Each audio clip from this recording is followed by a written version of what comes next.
कभी सोचा है, जब क्रूस पर सबने कहा अब कहानी खत्म, तभी अदृश्य संसार में कहानी शुरू हुई होगी। क्या हुआ था उस क्षण जब यीशु की देह तो कब्र में थी, लेकिन उनकी आत्मा एक ऐसे स्थान में उतरी जिसे बाइबल हेडिस कहती है। क्या वह सचमुच नर्क में गए थे, या वह किसी और ही रेल में उतरे जहां सदियों से आत्माएं प्रतीक्षा कर रही थीं? यह वही रहस्य है जिसे बाइबल ने छिपाया नहीं, बस आज तक किसी ने ध्यान से पढ़ा नहीं। आइए आज परमेश्वर के वचन को खोलकर उस अदृश्य यात्रा को समझें, जो दुनिया की नजरों से छिपी रही पर इतिहास को हमेशा के लिए बदल गई। क्या आप जानते हैं कि बाइबल ने हजारों साल पहले एक ऐसे रहस्य का संकेत दिया था, जो बताता है कि यीशु ने केवल मृत्यु को नहीं छुआ, बल्कि उसे आगे भी कुछ देखा था। यह कहानी उस क्षण से शुरू होती है जब संसार ने सोचा सब खत्म हो गया। वह क्षण जब क्रूस पर एक आवाज गूंजी, यह पूरा हुआ। लोगों ने सोचा कि वह मृत्यु थी। रोम के सैनिकों ने सोचा कि वह अंत था। धार्मिक नेताओं ने सोचा कि उनका उद्देश्य पूरा हुआ, और शिष्य, उनके लिए वह क्षण उम्मीद का टूट जाना था। परंतु बाइबल बताती है, उस क्षण पृथ्वी पर जो अंत दिखा, वह वास्तव में आत्मिक संसार में शुरुआत थी। क्योंकि जब देह क्रूस पर शांत हुई, आत्मा ने एक ऐसे क्षेत्र की ओर कदम बढ़ाया जिसके बारे में सदियों से भविष्यवाणी होती आई थी। यही वह रहस्य है जिसे हम इस डॉक्यूमेंट्री के पहले भाग में खोलने वाले हैं। यीशु की मृत्यु के तुरंत बाद क्या हुआ? क्या वह अधोलोक में उतरे? और यदि उतरे तो क्यों? और फिर इतिहास ने करवट ली। जब हम यह जानना चाहें कि यीशु मृत्यु के बाद कहां गए, तो बाइबल का पहला और सबसे बड़ा प्रमाण हमें मिलता है पुराने नियम में दाऊद की भविष्यवाणी। भजन 16 वचन 10, क्योंकि तू मेरे प्राण को अधोलोक में न छोड़ देगा और न अपने भक्त को सड़ने देगा। पहली नजर में यह एक साधारण प्रार्थना लगती है, परंतु सदियों बाद प्रेरित पतरस ने कहा, यह भजन दाऊद के बारे में नहीं, बल्कि मसीह के बारे में था। प्रेरितों के काम 2 वचन 31, उसने अग्रिम देखकर मसीह के पुनरुत्थान के विषय में कहा कि न तो वह अधोलोक में छोड़ा गया और न उसका शरीर सड़ा।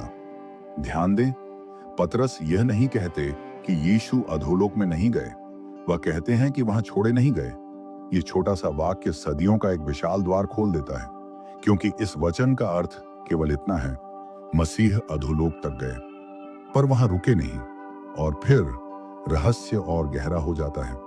यीशु कहां गए हो सकते थे? यह समझने के लिए हमें यह समझना होगा कि बाइबल अधोलोक को क्या कहती है। पुराना नियम हजारों बार एक ही शब्द का उपयोग करता है, श्योल। इसका अर्थ था मृतकों की जगह, अदृश्य लोक, मृत्यु के बाद का क्षेत्र, न कि आग से भरा नरक जैसा आधुनिक चित्रण। नया नियम उसी अवधारणा के लिए हेड्स शब्द का उपयोग करता है। यह आत्माओं के रहने का स्थान था, एक प्रकार से अदृश्य प्रतीक्षा स्थान, जहां धर्मी और अधर्मी दोनों अपनी अपनी जगह में रहते थे। यह वही स्थान था जिसे यीशु ने अब्राहम की गोद और कष्ट का स्थान कहा। यीशु इसके बारे में स्पष्ट थे। इसलिए जब बाइबल कहती है कि उसकी आत्मा अधोलोक में न छोड़ी गई, तो इसका अर्थ केवल यह है कि यीशु ने अदृश्य संसार को छुआ और फिर उससे विजयी होकर निकले, और फिर एक नई परत खुलती है। क्रूस पर जाने से पहले यीशु ने एक अत्यंत रहस्यमयी वचन कहा था। मत्ती 12 वचन 40, जिस प्रकार योना 3 दिन और 3 रात मछली के पेट में रहा, उसी प्रकार मनुष्य का पुत्र 3 दिन और 3 रात पृथ्वी के हृदय में रहेगा। पृथ्वी का हृदय यह केवल कब्र नहीं है। कब्र पृथ्वी के ऊपर होती है, पर हृदय यानी भीतर गहराई में, हिब्रानी और यहूदी संदर्भ में पृथ्वी का हृदय का मतलब श्योल। इसका मतलब था यीशु केवल कब्र में नहीं रहेंगे, कुछ अदृश्य घटेगा, और फिर इतिहास मौन हो गया, पर आत्मिक संसार सक्रिय हो उठा। जब यीशु ने क्रूस पर कहा, हे पिता, मैं अपनी आत्मा तेरे हाथों में सौंपता हूं, लूका 23 वचन 46, उस क्षण देह शांत हुई, पर आत्मा वह यात्रा पर निकली। बाइबल यह नहीं कहती कि यीशु बस सो गए थे। वह कहते हैं कि उन्होंने अपनी आत्मा सौंप दी, और आत्मा सौंपने का अर्थ था वह शरीर से अलग होकर किसी रेल में प्रवेश कर गई। शरीर कब्र में गया, पर आत्मा कहां? यीशु ने स्वयं जोर से कहा, आज ही तू मेरे साथ स्वर्गलोक में होगा। लूका 23:43। यह कथन बताता है कि एक, मृत्यु के बाद चेतना रहती है। 2, आत्मा तुरंत किसी रेल्म में जाती है। 3, यीशु स्वयं वहां जा रहे थे। अब प्रश्न यह है, क्या वह स्वर्गलोक शियोल का धर्मियों वाला भाग था जिसे यीशु ने अब्राहम की गोद कहा? क्योंकि पुनरुत्थान से पहले दूसरा शब्द स्वर्ग, हेवन, धर्मी आत्माओं के अंतिम निवास स्थान के लिए इस्तेमाल नहीं हुआ था।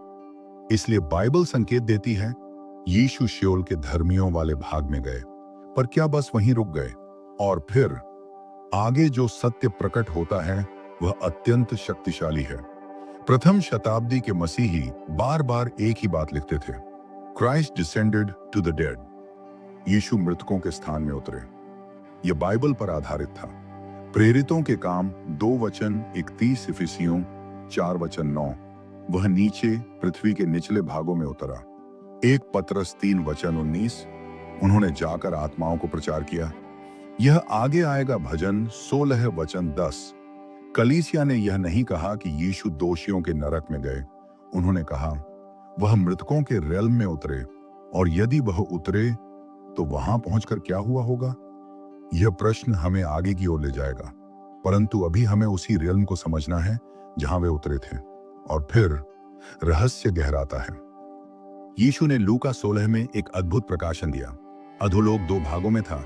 1, धर्मियों का स्थान, अब्राहम की गोद, शांति, आराम, परमेश्वर की प्रतीक्षा, कोई तड़प नहीं। 2, अधर्मियों का स्थान, कष्ट का क्षेत्र, आंच, पीड़ा, प्यास, परमेश्वर से दूरी। इन दोनों क्षेत्रों के बीच में एक गहरी खाई थी जिसे कोई पार नहीं कर सकता था। इसका अर्थ था यीशु एक वास्तविक, सचमुच अस्तित्व में रहने वाले रियल्म तक गए जिसके बारे में उन्होंने स्वयं सिखाया था। यह आग का अंतिम नर्क, गेहेना नहीं था जहां अंतिम न्याय के बाद जाना है। यह शियोल, हेडिस था, प्रतीक्षा का रियल्म। इसलिए पहला भाग हमें एक ही सत्य तक ले आता है। यीशु मृत्यु के बाद केवल कब्र में नहीं थे, वह अधोलोक तक गए। और फिर आत्मिक संसार ने एक ऐसा प्रकाश देखा जिसकी चमक से सदियों का अंधकार हिल गया। आइए सभी बाइबल के संकेतों को एक साथ रखें। 1, भजन 16:10। मसीह अधोलोक में छोड़ा नहीं गया, इसका मतलब था कि वे वहां गए। 2, प्रेरितों के काम 2:31। पतरस कहते हैं कि यह मसीह के बारे में था। 3, मत्ती 12:40। पृथ्वी के हृदय में 3 दिन। 4, लूका 23:45। आज ही तू मेरे साथ स्वर्गलोक में होगा। 5, इफिसियों 4:9। वह पृथ्वी के निचले भागों में उतरा। 6, लूका 16। अधोलोक की संरचना यीशु स्वयं बताते हैं। जब इन 6 प्रकाशनों को जोड़ते हैं तो एक स्पष्ट चित्र मिलता है। यीशु की आत्मा कब्र के बाहर अदृश्य रेल्म में गई। वह रेल्म था अधोलोक। अब प्रश्न यह नहीं है कि क्या वह गए, प्रश्न यह है कि किस उद्देश्य से गए। क्या हुआ वहां? क्या वह वहां केवल रहे या कुछ किया? और फिर यही हमें आगे ले जाने वाला सबसे बड़ा रहस्य है। अब कल्पना कीजिए, पृथ्वी पर शाम उतर चुकी है, कब्र पर पत्थर धकेला जा चुका है, सैनिक पहरे पर खड़े हैं, शिष्य बिखरे हुए हैं, धार्मिक नेता संतुष्ट हैं, परंतु अदृश्य संसार में उसी क्षण, उसी रात कुछ घट रहा है। एक विशाल छायाओं से भरा रेल्म, जहां पीढ़ियों से आत्माएं प्रतीक्षा कर रही थी, जहां धर्मी अब्राहम की संगति में थे और अधर्मी कष्ट में, वहां अचानक एक प्रकाश प्रकट होता है। एक ऐसा प्रकाश जो किसी आत्मा के प्रकाश जैसा नहीं, बल्कि ईश्वर के पुत्र का प्रकाश है। अधोलोक सदियों से इतना उजाला नहीं देखा था। अंधकार कांपने लगता है, शांति फैलती है, आत्माएं उठती हैं, कंपन पैदा होता है। यह केवल आगमन नहीं था, यह अधिकार का आगमन था। परंतु यह तो बस शुरुआत है, क्योंकि यदि यीशु अधोलोक में उतरे तो वे खाली हाथ नहीं उतरे। जो आगे हुआ उसे देखकर अधोलोक तक कांप उठा। परंतु वह उद्देश्य क्या था? क्या वास्तव में उन्होंने किसी आत्माओं से बात की? क्या उन्होंने किसी चीज पर अधिकार जताया? क्या वहीं वह क्षण हुआ जब मृत्यु ने हार मानी और पुनरुत्थान की नींव रखी गई? और क्या यही वह क्षण था जब इतिहास हमेशा के लिए बदल गया? पृथ्वी पर रात शांत थी, कब्र पर सिपाही खड़े थे, धार्मिक नेता अपने घर लौट चुके थे, शिष्य रोते हुए कोनों में छिपे थे, पर अदृश्य संसार में असाधारण हलचल शुरू हो चुकी थी। सदियों से सोया हुआ रेल्म एक ऐसी उपस्थिति से जाग उठा था जिसे मृतकों का साम्राज्य कभी सह नहीं पाया। अब प्रश्न था, वहां क्या हुआ और क्यों? और फिर इतिहास ने करवट ली। जब हम यह जानना चाहते हैं कि अधोलोक में क्या हुआ, तो बाइबल का सबसे स्पष्ट प्रकाशन मिलता है एक पतरस के द्वारा। एक पतरस 3:18-19। वो शरीर में तो मारा गया, पर आत्मा में जलाया गया, और उसी में उसने जाकर कैद में पड़ी हुई आत्माओं को प्रचार किया। यह बाइबल के सबसे रहस्यमयी और चर्चित वचनों में से एक है, परंतु यह स्पष्ट रूप से बताता है, एक, यीशु शरीर में मारे गए, दो, पर आत्मा में जीवित रहे, तीन, और अपनी आत्मा द्वारा किसी स्थान पर गए, चार, जहां कैद में आत्माएं थीं, पांच, और उन्होंने उन आत्माओं से कुछ कहा, कुछ घोषित किया। अब यह प्रश्न उठता है, यह कैद में आत्माएं कौन थीं? यीशु ने उनसे क्या कहा और क्यों कहा? इन तीनों प्रश्नों के उत्तर बाइबल स्वयं देती है, और फिर सत्य की नई परत खुलती है। यहां बाइबल एक और गहरा वचन देती है। एक पतरस 3:20। वे वही थीं जो नूह के दिनों में आज्ञा न मानने वाली थी। ध्यान दें, पतरस कह रहे हैं कि यीशु ने जिन आत्माओं को संदेश पहुंचाया, वे बाढ़ के समय की आज्ञा न मानने वाली आत्माएं थीं। अब प्रश्न यह है, उन आत्माओं ने क्या किया था? उत्तर मिलता है उत्पत्ति 6 में, जहां ईश्वर के पुत्रों का उल्लेख है जो पृथ्वी पर आए और मनुष्यों के साथ दुष्टता की, जिसके कारण पृथ्वी पर भारी भ्रष्टता फैल गई और परमेश्वर ने बाढ़ भेजी। ऐसे गिरे हुए दूतों को बाइबल एक विशेष स्थान में बंद बताती है। 2 पतरस 2:4। परमेश्वर ने उन दूतों को जो पाप में पड़े थे न नरक से बचाया, पर उन्हें अंधकारमय गढ़ों में डाल दिया। यहूदा 1:6। उन दूतों को जो अपने पद पर न रहे, पर अपने रहने के स्थान को छोड़ दिया, परमेश्वर ने अनंत बंधनों में रखा है। ये थे वे कैद में आत्माएं, दुष्ट दूत, गिरे हुए स्वर्गदूत जो नूह के समय भारी पाप में फंसे थे। यीशु उन तक क्यों गए? क्योंकि मृत्यु के बाद पहली घोषणा उन्हें ही सुनाई गई, और फिर अधोलोक में हलचल बढ़ी। यहां एक बात स्पष्ट कर लेना आवश्यक है, यीशु वहां सुसमाचार सुनाने नहीं गए थे। वे उद्धार का प्रस्ताव नहीं दे रहे थे। प्रचार के लिए यहां यूनानी शब्द इस्तेमाल होता है, केरुस्सो, जिसका अर्थ है घोषणा करना, राजकीय आदेश सुनाना, विजय का ऐलान करना। इसका मतलब था, यीशु आत्माओं से कह रहे थे, तुम्हारी शक्ति का अंत आ चुका है, मृत्यु पर मेरा अधिकार स्थापित हो चुका है, तुम हार चुके हो। यह घोषणा थी, संदेश नहीं। यह विजय थी, दया का प्रस्ताव नहीं। यह न्याय का उद्घोष था, युद्धार की पेशकश नहीं। यह वही क्षण था जब बाइबल कहती है, कुलुस्सियों 2:15, उसने प्रधानताओं और अधिकारियों को निरस्त कर उन्हें सार्वजनिक रूप से प्रकट करके उन पर जय जयकार की। ध्यान दें, यह जय जयकार कहां हुई? शरीर कब्र में था, पृथ्वी पर लोग सो रहे थे, शिष्य छिपे हुए थे। तो यह विजय कहां, कब? उत्तर एक ही है, अधोलोक में। और फिर एक और परत खुलती है। पौलुस लिखते हैं, इफिसियों 4:9, वह नीचे पृथ्वी के निचले भागों में उतरा। निचले भाग यह यहूदी भाषा में शियोल के लिए कहा जाता था। यह शब्द सेम है जो पुराने नियम में मृतकों के स्थान के लिए इस्तेमाल होते हैं। इसका अर्थ है यीशु नीचे उतरे। इतिहास भी यही कहता है। प्रारंभिक कलीसिया का सबसे पुराना विश्वास था, वह मृतकों के स्थान में उतरे। यह विश्वास किसी बाद की सदी में नहीं आया था, यह प्रथम शताब्दी से चलता आ रहा था। यानी यह प्रारंभिक मसीही साक्षी बाइबल से पूर्ण रूप से मेल खाती है। और फिर बात और गहरी हो जाती है। क्रूस पर यीशु ने जोर से कहा, आज ही तू मेरे साथ स्वर्गलोक में होगा। लूका 23:43। बहुत लोग सोचते हैं कि इसका अर्थ है कि यीशु और चोर तुरंत स्वर्ग गए, परंतु बाइबल में स्वर्गलोक शब्द का यहूदी अर्थ था शियोल का वह भाग जहां धर्मी आत्माएं आराम में रहती थीं, वही जिसे अब्राहम की गोद कहा गया, लूका 16, जहां अब्राहम, इसहाक, याकूब और अन्य धर्मी आत्माएं प्रतीक्षा में थीं। इसका अर्थ था यीशु उस रेल्म में उजाले की तरह प्रकट हुए जहां आदम से लेकर बपतिस्मा देने वाले यूहन्ना तक सभी धर्मी आत्माएं प्रतीक्षा में थीं। सोचिए, सदियों से आत्माएं प्रतीक्षा कर रही थीं उद्धारकर्ता के आने की, और अब वह उनके बीच खड़ा था। यह दृश्य सारी सृष्टि को झकझोर देने वाला था। और फिर इतिहास ने फिर करवट ली।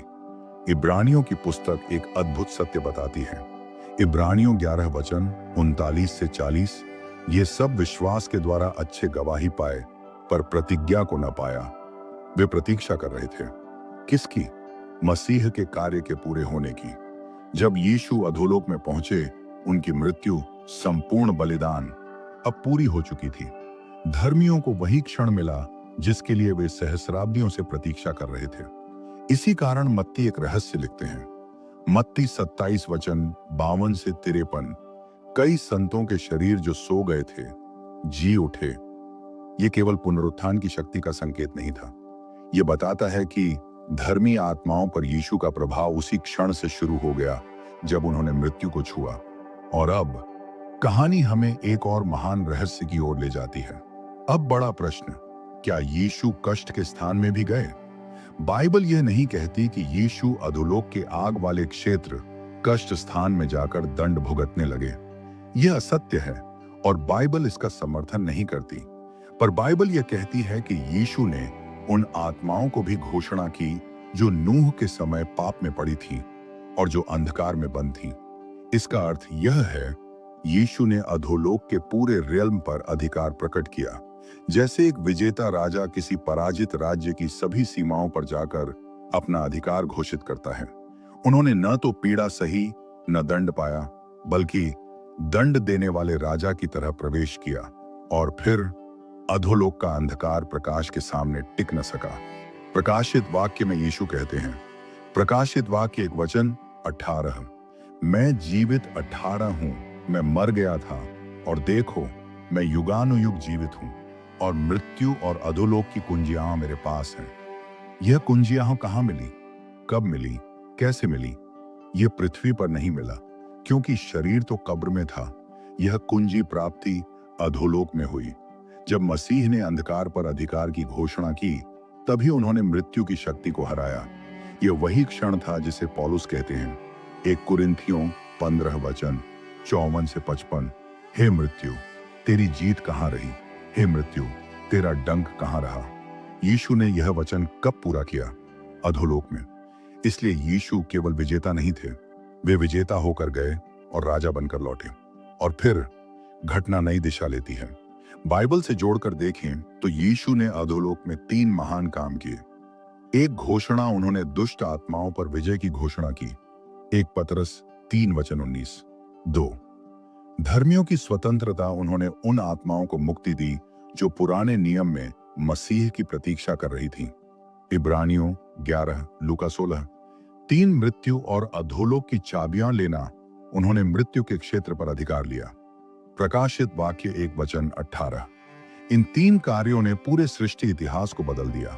और फिर वह क्षण आया जिसके लिए 3 दिन की प्रतीक्षा थी।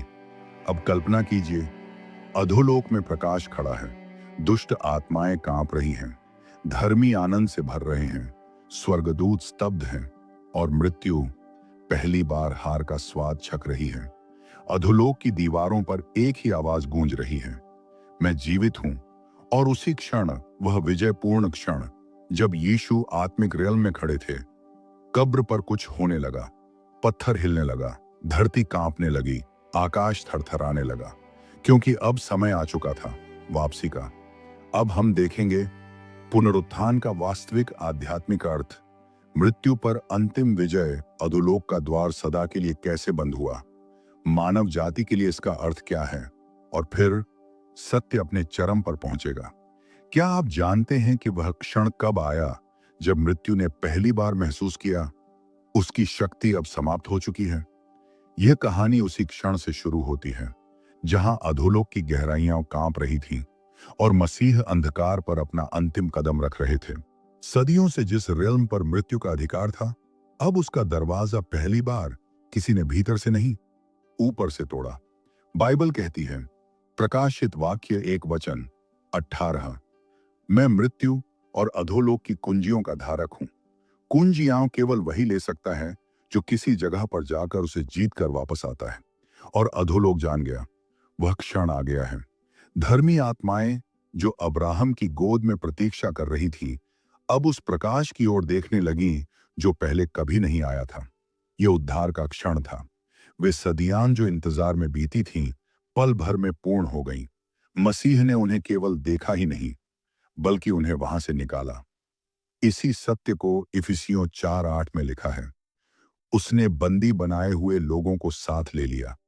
वह केवल जीवितों के लिए नहीं आए थे, बल्कि उन सब के लिए जो सदियों से उनके इंतजार में थे। जब अदृश्य संसार में यह सब हो रहा था, पृथ्वी पर एक और रहस्य घट रहा था। मत्ती 27 वचन 52 से 53। बहुत से पवित्र लोगों की कब्रें खुल गईं और वे पुनरुत्थान के बाद पवित्र नगर में बहुत लोगों को दिखाई दिए। यह कोई साधारण घटना नहीं थी, यह घोषणा थी, मृत्यु अब राज नहीं कर सकती।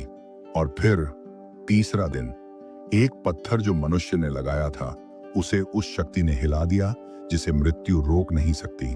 स्वर्गदूत उतरा, धरा कांपी और इतिहास ने पहली बार सुना, वह जीवित हो गया। वह पल सिर्फ पुनरुत्थान नहीं था, वह घोषणा थी, मृत्यु पर विजय मिल चुकी है। यीशु ने न केवल अधोलोक देखा, उन्होंने उसे पराजित किया। वह वहां इसलिए उतरे कि धर्मियों को आजादी मिले, मृत्यु की कुंजियां वापस ली जाए। हर पीढ़ी को यह आश्वासन मिले कि मृत्यु अंत नहीं है। इसलिए बाइबल कहती है, 1 कुरिन्थियों 15 वचन 55, हे मृत्यु, तेरी विजय कहां रही। जब यीशु अधोलोक से उठे, हर विश्वास करने वाले के भविष्य को नई दिशा मिल गई। और अब हम इस रहस्य की अंतिम गहराई पर पहुंच चुके हैं। यीशु ने नर्क जैसा दंड भोगने के लिए नहीं, बल्कि मृत्यु के राज्य को जीतने के लिए अधोलोक देखा था। उन्होंने अंधकार के सबसे गहरे भाग में जाकर कहा, अब से यहां कोई भी कैदी नहीं रहेगा जिसे मेरा नाम पुकारता है। वह विजय आज भी हर जीवन को बदल देती है, क्योंकि जिस प्रभु ने अधोलोक तक जाकर मृत्यु को पराजित किया, वह आज भी कहता है, मैं मार्ग, सत्य और जीवन हूं।